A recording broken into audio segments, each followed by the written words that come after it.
Welcome to Thinking Deeply About Primary Education, the podcast that makes time and space to think about pedagogy, teaching and learning, professional development, anything of interest to time poor but enthusiasm rich primary teachers.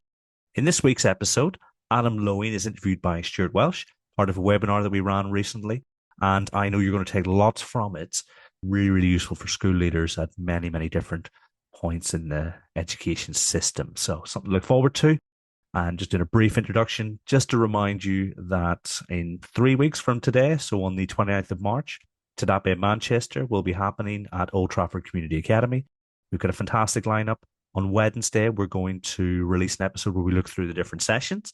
So looking forward to that. Tickets are available now. I'll make sure there's a link in the episode description for this. So without further ado, it's over to Stuart and Adam for what will be a fantastic conversation about school leadership.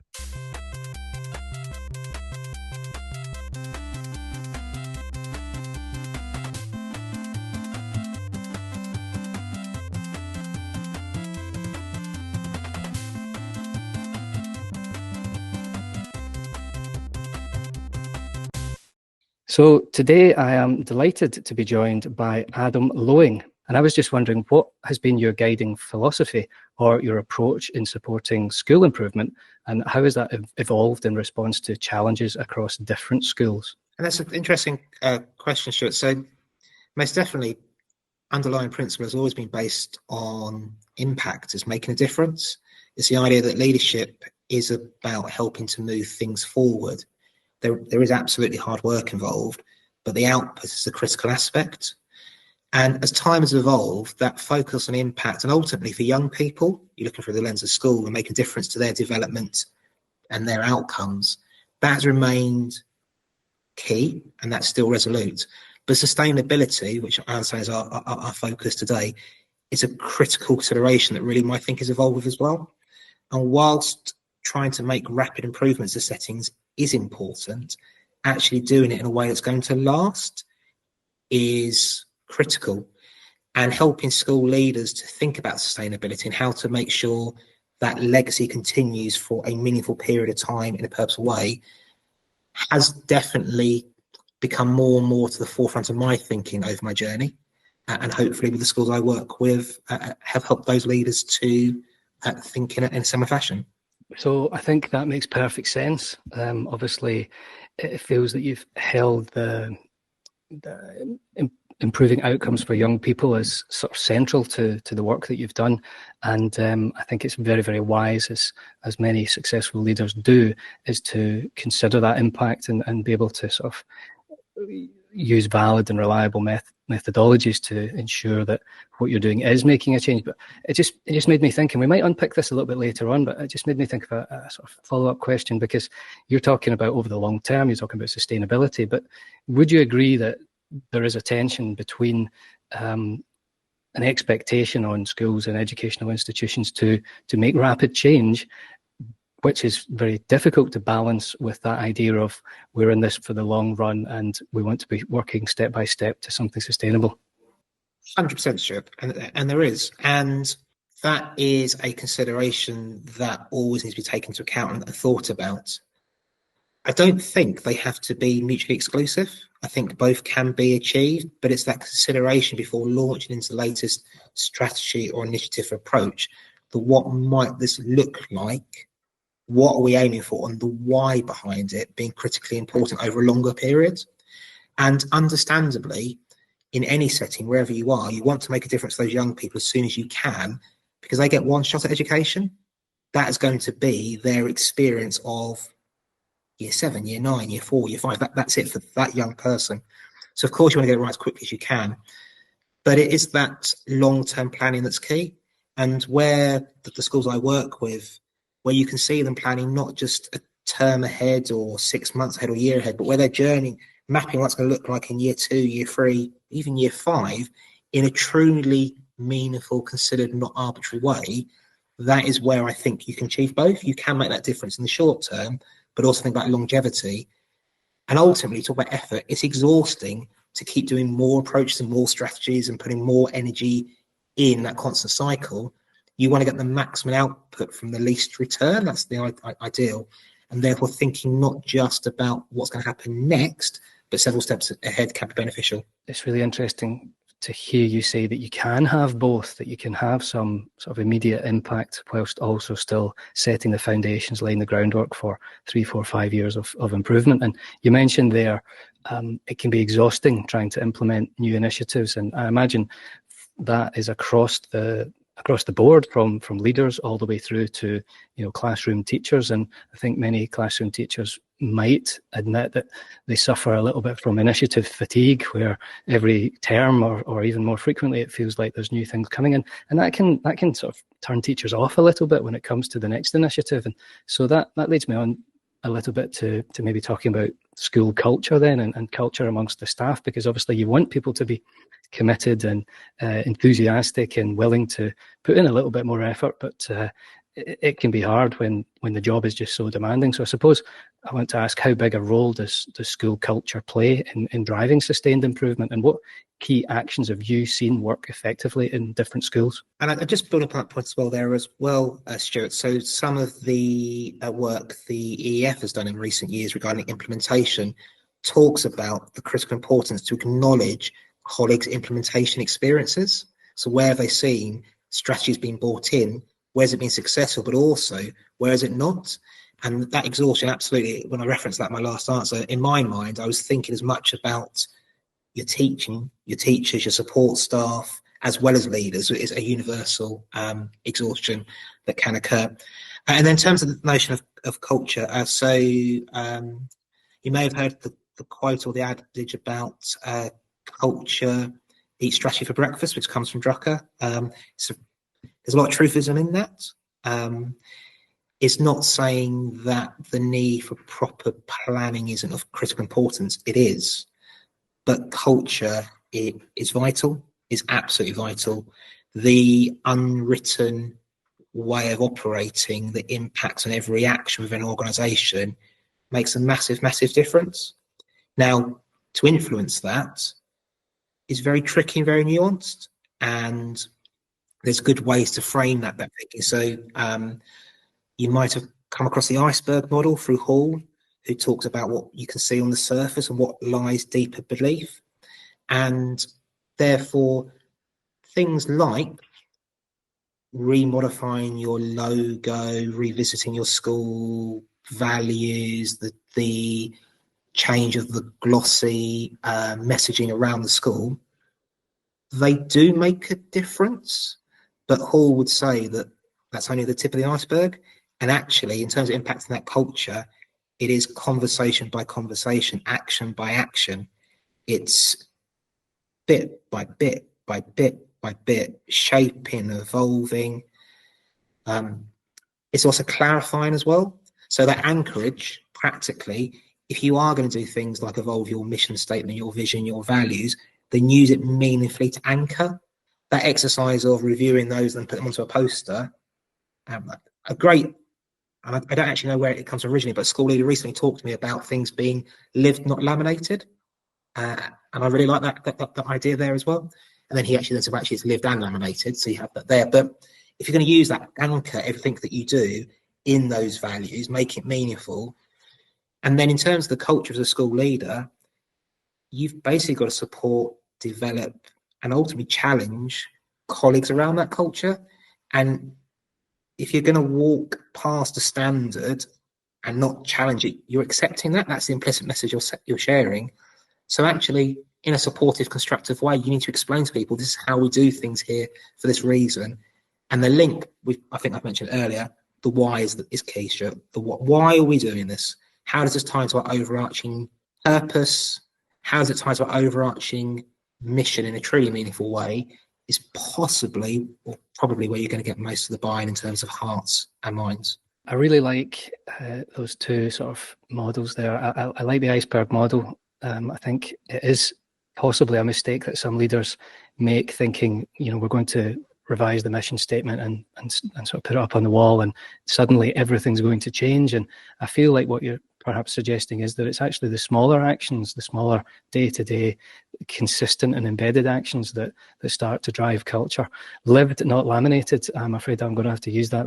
That's a fantastic idea. I think in the different schools I've worked in, there have been quite wildly differing cultures, and I think a lot of it comes from leaders modelling those behaviours and communicating the why.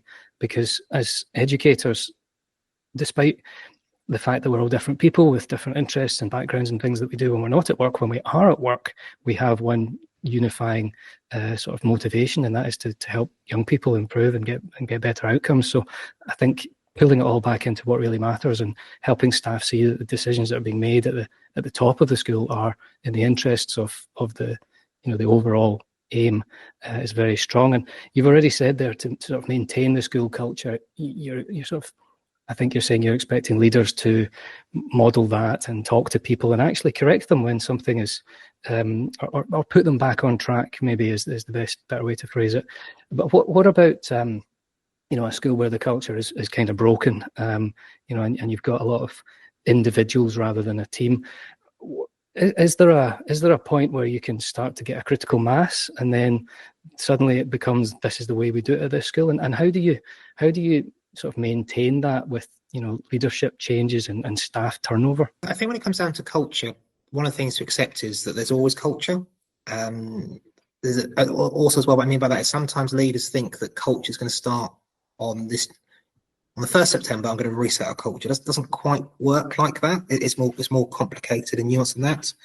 And it's always useful to think about a bell curve, standard distribution. It's amazing how the horseshoe model applies in so much that we do. And not linked to education, but Simon Sinek does some very interesting podcasts, and you can find some interesting video clips. He talks about this. And he talks about actually the critical part there is that in that bell curve, you are going to find some people, a very small percentage, who are your innovators or your natural advocates. Straight away, they will tie into you the second that you walk into the room to some degree. It's a very, very small percentage. The next chunk down, which is possibly around 15% of that distribution curve, are going to be early adopters. If you can explain to those colleagues the why, pretty quickly they'll jump on board or get on board pretty quickly. The other end of the bell curve, there will be 20% who are really hard to shift, really hard to reach, really hard to impact. And Simon Sinek says, to some degree, whilst you give that clear message to all, your focus is not trying to win the hardest 20% to win over initially. Actually, your focus is securing your early adopters, and then almost for osmosis that starts to then reach your critical mass. So initially you get 5%, then you get 20%, then 30%, then 40%, then 50%, and eventually it gets to a point those hardest to reach you start to reach, or what takes place is that the distribution curve shifts. So actually, in terms of some of those standards and norms, the culture starts to move closer and closer and closer to your alignment there. And I think at times it's hard for leaders, because when you come into a setting or you come to the realization the culture is remiss to where you might think it might be, sometimes the natural place is to jump to the loudest dissenting voices and pour your energies there. So actually that's not the best place to start. Is going to your early adopters, that innovators, and then your critical mass, and bringing people with you. And then what you find is that momentum means that people follow people follow their peers, and they come with you. I hope that answers the question, Stuart, in terms of what you might be alluded to. Yeah, absolutely. I think that is a really sort of thorough, comprehensive answer. And it does make a lot of sense to focus on your strengths, as you might say to somebody, perfect your strengths, and then, start to then build on the areas that you want to develop. And now we're talking about doing that with people that are on board with the approaches and the strategy. And, you've sort of led us on to the next step in a sense, because you're talking there about just kind of bringing in a change in culture and getting buy-in over time by sort of embedding a core of, as you say, early adopters.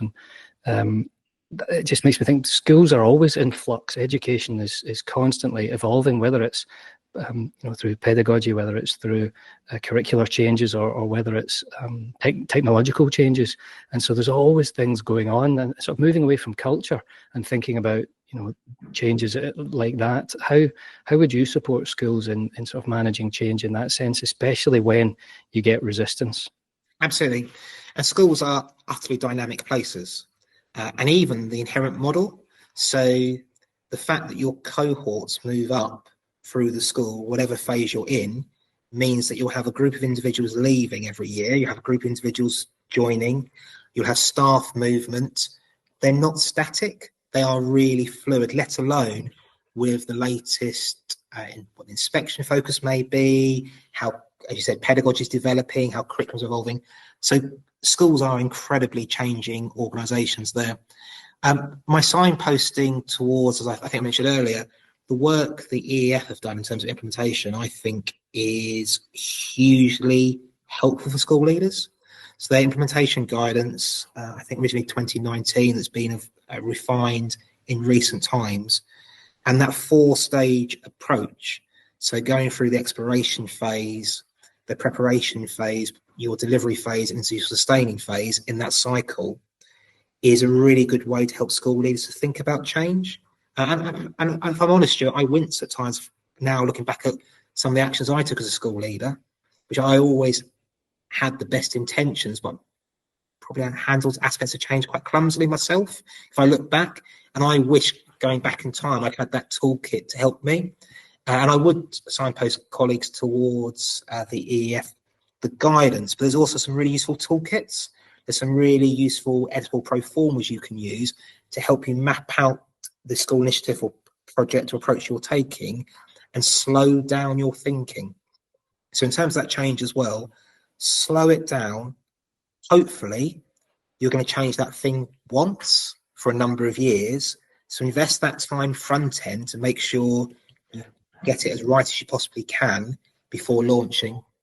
And the EEF guidance also talks about 2 aspects that underpin this. The first is context. Context is everything. So as a school leader, understanding your context, understanding your demographic, understanding your workforce, understanding your school improvement journey. What works in one setting, you cannot just copy and paste into the next. It's far more complicated than that. And the other factor is the collaborative side as well. Doing to people is not going to get you as far as doing with people, and therefore how you can engage your colleagues in meaningful dialogue where they have opportunities to give feedback, which allows you to understand not only their thoughts and feelings, but also understand what's going right, what's not going right in terms of that early implementation, can make a big difference and actually can evolve your plans. So what you end up doing could be a little bit different than what you thought it might be at the beginning because of that feedback from your colleagues, that collegiate approach then in terms of shaping that change. For all of you Kofi, Ko-Fi, Ko-Fu-Fu, however you pronounce it, you damn lovely supporters. It's a song going out to you, to you.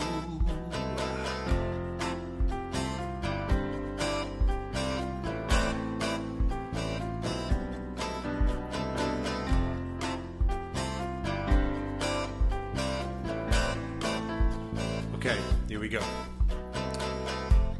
Nikki Anna P. Septi, Stephanie Taylor, Mrs. B. Esatea, Adam, Katie, Liv Dempsey, Becca, Jenford, Susie, Brown, andCio, Netchio, Rachel, I am Al, Jessica, Tom Oakley, Tom Brassington, Jessica, Tom Oakley, Tom Brassington, LJ, and last but not least, my lovely little Amy Bill. So they help us pay the bills. So a massive thank you out to Dappy family. Coffee supporters help us keeping it ad-free. There's far more content coming just round the bend. Thank you all for helping our very special friends. Friends. Very special friends. I'm getting this sense of planning and listening to people and thinking deeply about your context before launching a new initiative sounds like that's something that's critical to the advice that you're giving. It's also really interesting to hear you say that you've made a lot of mistakes yourself, and I wondered if I could maybe dig into that a little bit. You don't have to give us any real specifics, but what were the main reasons for that? What were you missing at that point when you were making those mistakes? I think we go back to that talk about the pressure between seeking impact and sustainability, and also that notion of context and understanding that sometimes that what may have worked previously somewhere was not just going to work simply into the next setting, because you've got to understand how it's going to fit in. So not necessarily it's related to my example, but let's take the example of assessment. Let's just take that. It's not actually a live example necessarily from my previous experiences, but just thinking through there. If you think about all the facets that feed into assessment, it's a very complex thing. So it's about pedagogies, it's about curriculum, it's about vulnerability, it's about middle leadership, senior leadership, class teachers, your inclusion team, your pastoral team. There's so many parts that move in are involved, that until you truly can see how they all integrate together, that changing one seemingly small part of that complex jigsaw puzzle can have repercussions you don't consider all the way through. So if I could tell a younger version of myself a piece of advice, is almost somehow grabbing yourself a cup of tea or coffee or a glass of water and just sitting down, slowing down before rushing in, and thinking that what may have worked somewhere before is going to work here, and really thinking that through would possibly the words I might be whispering in my ear if I could go back in time, which I can't, but be useful if I could. But of course, it's these experiences and reflecting on these experiences that make us better and make us stronger and better equipped to make more impactful decisions, I think, in the future. So we all go through that learning process, which I think is so crucial. And sort of talking about learning, developing staff is really essential, I think, for long-term school improvement. And so I'm wondering if you can share with us maybe some strategies that you've found most effective when you've been, first of all, identifying and then also addressing staff development needs at a school or at a system level. Taking a nuanced approach is very important. So a model that used to use before education that applying now is very useful. So Hershey and Blanchard talk about situational leadership, which is basically it's a bell curve. Everything's a bell curve. It's a bell curve over with a quadrant, and effectively puts anybody's development in something into 4 different stages. And those 4 stages are based on their competence and their confidence. So if you think about a teacher, and this is a huge amount of respect, one would hope that a newly qualified, so an ECT, on their very first day of practice, is not going to be as strong a teacher as they're going to be in 20 years' time. One would hope in that 20-year journey, you're going to develop your competencies. So I'm not suggesting, I'll use the word competent, sometimes different education, but I'm not suggesting the ECT is not competent, but I'm just suggesting that in terms of their competencies, they will develop over time. Well, Hershey and Blanchard talk about the combination between the level of support you give to somebody and the level of direction. So when you're early in your journey with anything, be it in the workplace or any skill you're trying to develop, to begin with, you're going to require a fairly high level of direction. You need to be told what it is that needs to be done. Of course, you need to understand the why, but you need that knowledge being imparted to you in a directional sense.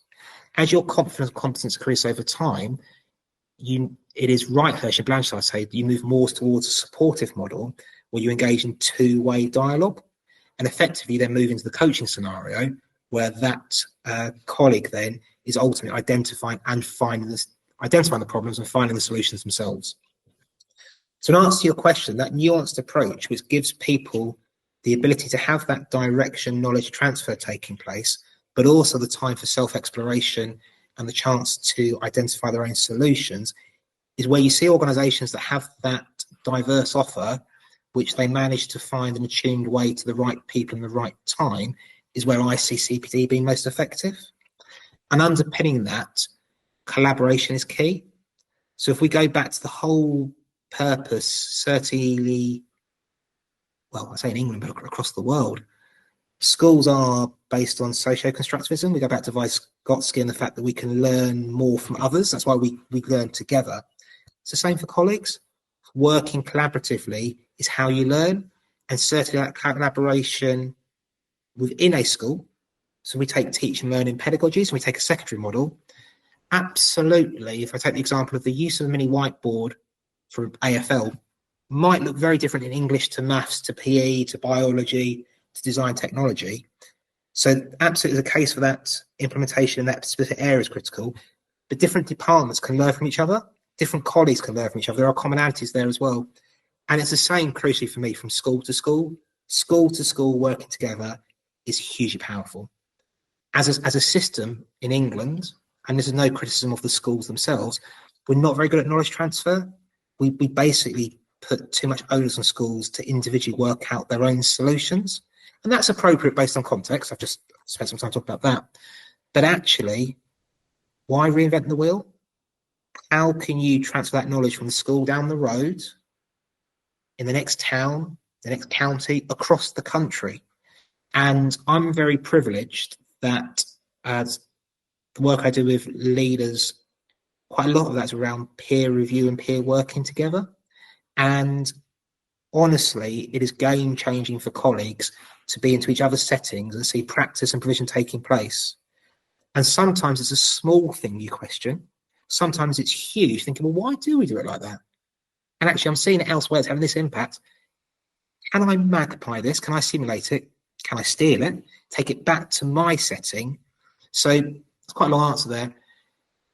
A nuanced approach, combining both support and direction, the sharing of knowledge combined with coaching, and then collaboration, be that internally of an organisation, but across the system, and learning from each other, whilst always appreciating that context is king.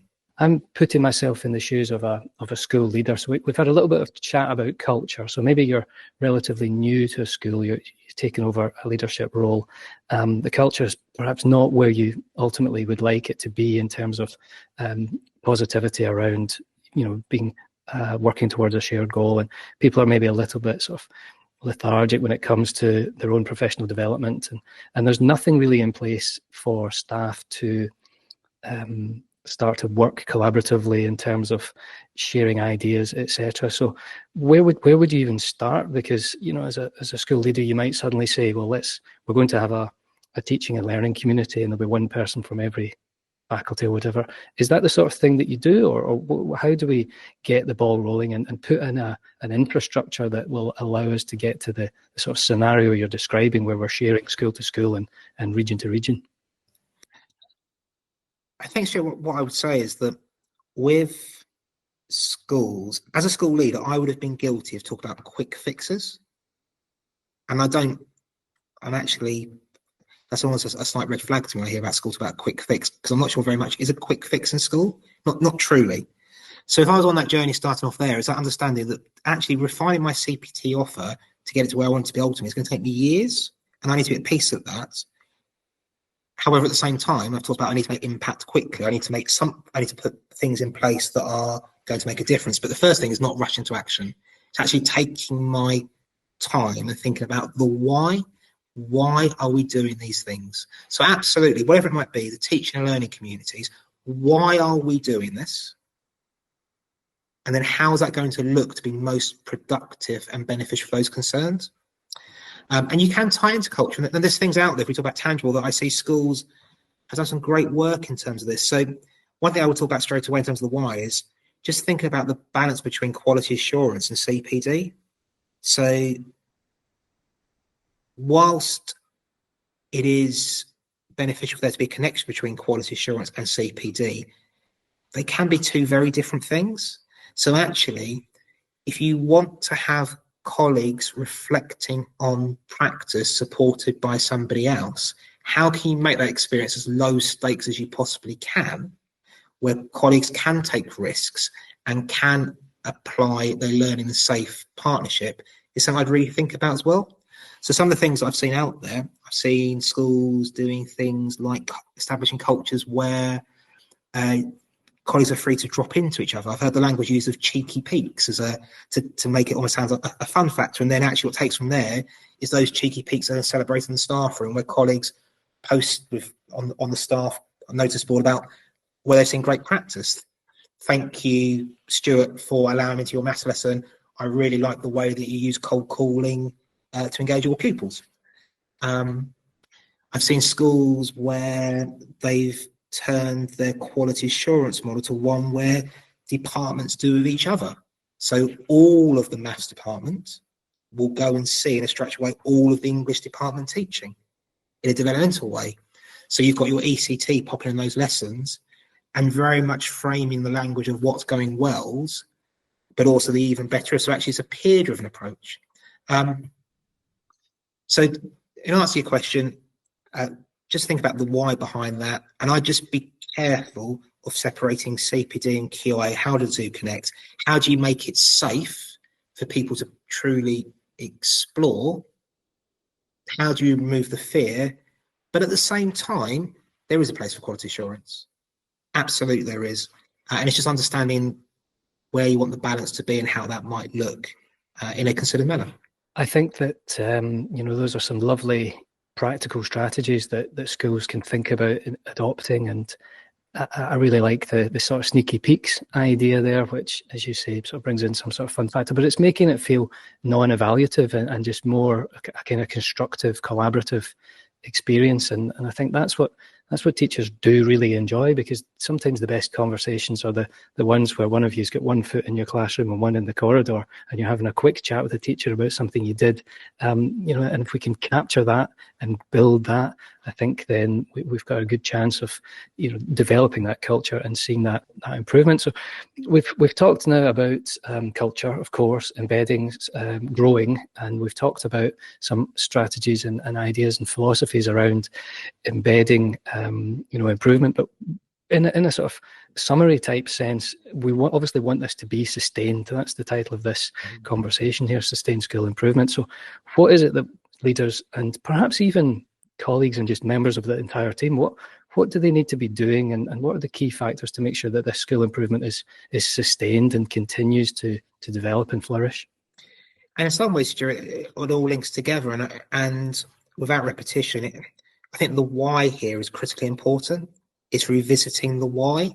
So it's coming back and it's having that opportunity to have that meaningful feedback and dialogue about what are we doing it, why are we doing it, and what difference is it making. And that the impact, the way you communicate that will change with different stakeholders in different ways. So some colleagues will be absolutely focused on metrics and outcomes and hard data, and that's appropriate for what they are doing. But for many colleagues, that language won't be inspiring, it won't be motivating. It's not why they went in the profession to make a 7% gain. So it's about finding a language that actually is meaningful for everybody and revisiting it. And you do in terms of your cycle of change, you do have to revisit things and find re-energy into them. So if you've got a strategy in your school, so if you've used, I'm making this up completely, but if you've used Bloom's taxonomy to frame your questioning, and it's been in place for years and very successful, it's well embedded, if you don't talk about it again, if you don't revisit it, eventually it will decay. You will start having the mutation from the fidelity of those active ingredients, those core principles that underpin this, and actually it will start to erode. So it's how do you revisit these things in a meaningful way, in a language that people tied into the intention behind it, and possibly have to don't want to say reinvent, but find some reinvigoration, but without throwing away the baby with the bathwater. It's not about starting from scratch. It's not launching a whole new approach. And then, which might be tied back to your previous question as well, some of the schools I see that have got, in terms of pedagogies, the stronger sustainability is where they've used frameworks. So in our school, here's our key components of teaching and learning, but it's not done in a prescriptive limiting factor. If questioning comes in there, right, this year, we're going to spend the whole year going back and focus on questioning because we're going to really try to push the envelope. We're going to really try to evolve it in creative and inspiring ways without starting again. So, in short, focus on the why and the intention, revisit in a language that people tie into, and then that balance of putting energy back into things, trying to evolve them without throwing things away prematurely where it's not necessary to be the case. You're really describing kind of wise leadership and not being too reactive and trying to make balanced decisions and judgments. And I was going to ask you a little bit about sort of essential qualities that leaders need, but I think you've probably covered most of that in the answers to the previous questions. I think we can sort of see patience, understanding of colleagues, long-term planning, all of those things are kind of coming through. And in your answers, you've also very subtly suggested what we should perhaps be avoiding, which is, rushing to try and implement initiatives and not working hard to build that culture and model the kind of behaviours that we're looking for. So instead, I'm going to ask you as a final question here, looking sort of toward the future, maybe a little bit away from the culture necessarily or the sustained improvement, and just generally in education. As we're looking ahead, we talked about change. It's the only constant in education, isn't it? But looking ahead, what emerging trends or challenges do you think that school leaders should be preparing for? And I'll frame this very much from my experiences, if I can, in England, if that's okay, Stuart, from what's taking place in the system now. It will be no surprise for colleagues working in the English system that we have a perfect storm linked to vulnerability and additional needs within the system, which stems from, it appears, a spike in needs linked to communication post-pandemic. We also have a EHCP system which has possibly lost its way slightly, and we have less resource in terms of staffing capacity within schools. So in that perfect storm, schools have got to evolve their provision, and you've got more young people in mainstream who may not have been in mainstream previously. And from that place of adversity, what actually has become an opportunity is how to develop that inclusive practice and how to develop that inclusive practice in the classroom. And the whole notion of adaptive teaching, when we shifted our language away from differentiation to adaptive teaching, it's easy to be cynical, thinking it's another reframe of the same thing yet again. But over time, you can see the rationale more and more for that. And what's coming out is that schools are really, really developing their approaches to pedagogies and curriculum to respond to that need. So, and that need is throughout the system. From what I can see, primaries, we're looking possibly year 2, year 3 being the crest of the wave. So my message would just be to secondaries in England, you most undoubtedly are dealing with additional need now, but there is a surge coming through you need to be prepared for. So actually now, in terms of your sustainable school improvement, now is the time for secondary colleagues to really be focused on that adaptive practice, because that's going to be stretched even more so than it is now currently. And then generally, Stuart, coming back to there, it's that notion of collaboration. So whatever the change may be, there will be some people out there doing some great things you can learn from. And a lot of my work I do is for an organisation called Challenge Partners, who've charity in England, collaborative network, about 550 schools have been going for the last 12, 13 years. And they evolved out of what was called London Challenge, which was a government initiative there. But Challenge Partners is focused on an upward convergence model, and it's a knowledge transfer model. And what London Challenge found, which London Challenge paired the strongest performing schools in the capital with those that weren't performing so strongly. But what they found is whenever you put any two schools together, the learning is reciprocal. It goes both ways. So my message to colleagues in England, or actually anywhere in the world, is finding meaningful collaboration from your peers, which is focused on tangible facets of provisional practice, is likely, very likely, to lead to benefits to both parties, or all parties engaging in that kind of working together. Really great advice, I think, Adam. And with that brings us to the end of what I feel has been an absolutely fascinating conversation. I've definitely thought about things in a slightly different way, and I'm sure our audience has taken away loads of valuable ideas and strategies. So Adam, I just want to thank you very much for sharing all of your insights and your experiences with us today. Thank you, Stuart. It's been an absolute pleasure.